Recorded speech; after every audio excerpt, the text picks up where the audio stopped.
My name is Brylan Gill, and I chose to do my staff education assignment over preventing catheter-associated urinary tract infections. The purpose of this is just to, educate our staff on reducing caught eyes, is what they call them. Caught eyes continue to be the most reported hospital-acquired conditions, and the numbers are only continuing to rise. And this only extends hospital stays, increases healthcare costs, and increases the patient's morbidity and mortality. It's not helpful to our patients.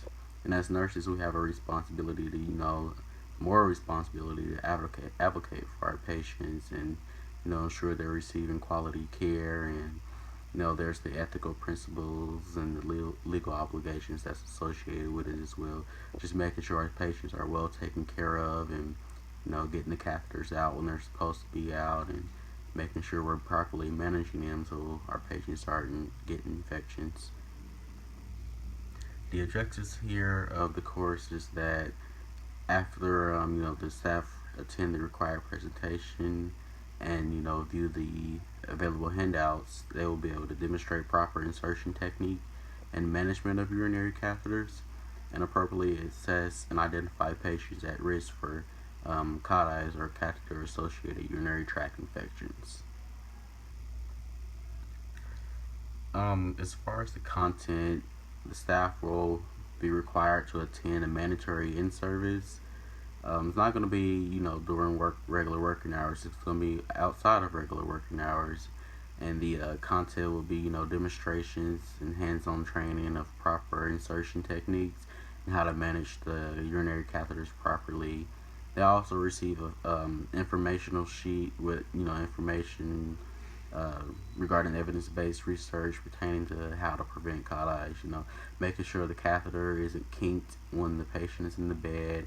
If it's been 24 hours, getting the catheter 24 hours after surgery, getting the catheter out as soon as possible with a physician's order.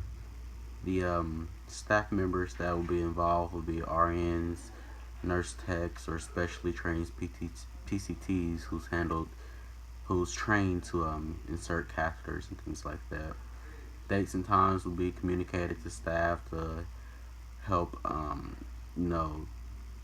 accommodate night shift schedule and day shift schedule. There'll be different days available for both shifts. And this in-service will be held in our unit's conference room. Our clinical nurse specialist will be conducting this in-service, which is mandatory. The employees will sign in when they arrive, and if the employees aren't able to complete this in-service, it may include a final written warning. So, if there's any problems, they should just contact the unit manager and talk with the unit manager.